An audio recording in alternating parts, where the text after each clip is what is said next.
Hey guys, welcome back. Today I'm going to be sharing my Aussie yen trade which I took during the Asian session, in particularly during the Asian Killzone. Now this trade and everything I'm explaining in this video revolves around ICT concepts. So if you guys want to learn more about how I use ICT concepts to trade, just do a quick search on YouTube for ICT trading or ICT mentorships. You get everything you need there. So let's get started. In terms of market analysis, I like to start off by looking at the daily chart. This helps me form a higher time frame narrative and to actually understand where price is actually going. So as we can see here, price has been going up and down since December, making a high here in January and a high here in February before breaking all the way down here, and this is March. So what I can see here is that there was buy side liquidity that's formed here and sell side liquidity that's formed down there. So why buy side liquidity? Basically what it means is that price ran all the way up here, took out the buy stops, grabbed liquidity, and traveled all the way down here. It ran all the way to the downside towards this level here, which we call the sell side liquidity, because it has taken all the sell stops, grabbed liquidity, and now price is making a run towards the upside. And what I noticed when price traveled all the way down here is that it actually made a gap. It created a gap, which is what we call a fair value gap. Price has traveled all the way down here, left a gap, and in most cases, price will be magnetized towards this gap, and you will look to fill it in. So in saying that, we are potentially looking for price to come back into this zone. So we're looking for buys only, not sells. So if we go down to a lower time frame, which is the hourly time frame. So the shorter time frames is when I look for entries. That will help me understand what price is doing, and you'll make my entries a little bit sharper. So in the 1 hour time frame, we can also see that price is moving upwards. We also notice that there was a break of the previous high here. Price broke down. Guess what? There was another fair value gap. And you can see that left the gap, price went all the way down here, filled that, and now it's making a run again. So this is the 1 hour time frame. Not really much to see here. So what we want to do, if we can't see anything on a 1 hour time frame, we go to a shorter one. So this is where the 15-minute time frame comes in. So as we can see, price traveled all the way up, left a gap, like I said before, when it traveled all the way down and it started moving upwards.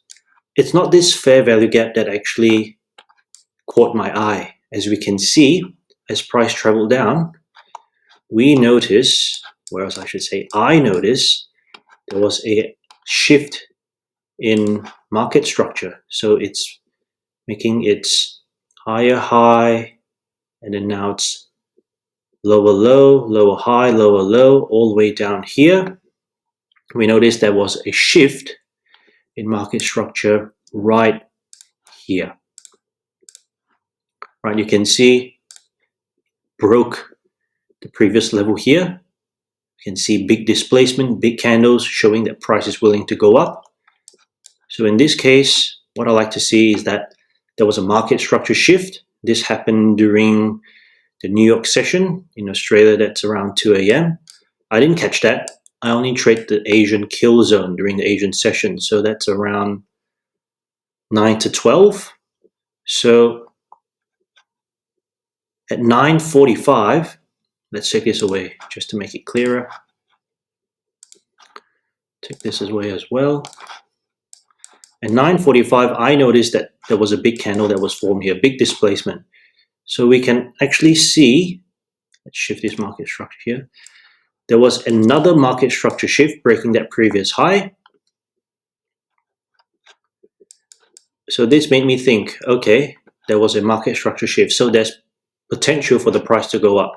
But I don't normally trade with just a market structure shift.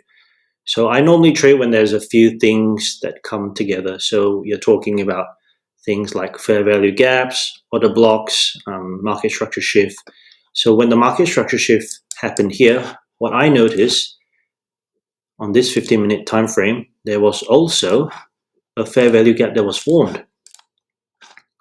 And furthermore, there was also a bullish order block that was formed here. So there are three things that make this trade very convincing, and it makes me think that it's a high probability trade. Now, the trade that I took for this Aussie yen trade is that I actually placed my entry at 11:30. So I placed it around the order block right here and that fair value gap here. So you can see this little one. There was a big one and there's a little one here. So I placed my trade at 11:30. I placed it here, and I actually put my stop loss just under here, targeting around 4. So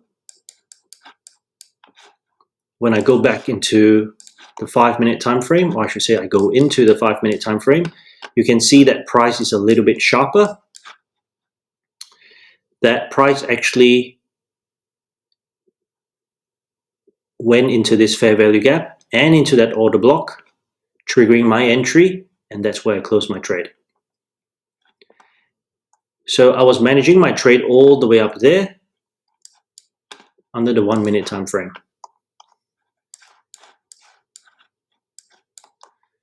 So you can see here the trade lasted from 12:05 or 12 o'clock.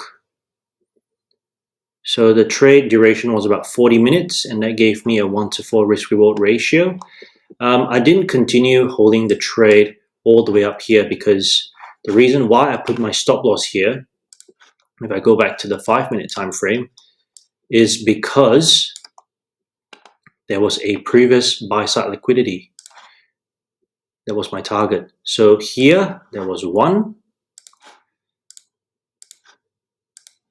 and there was another one around here.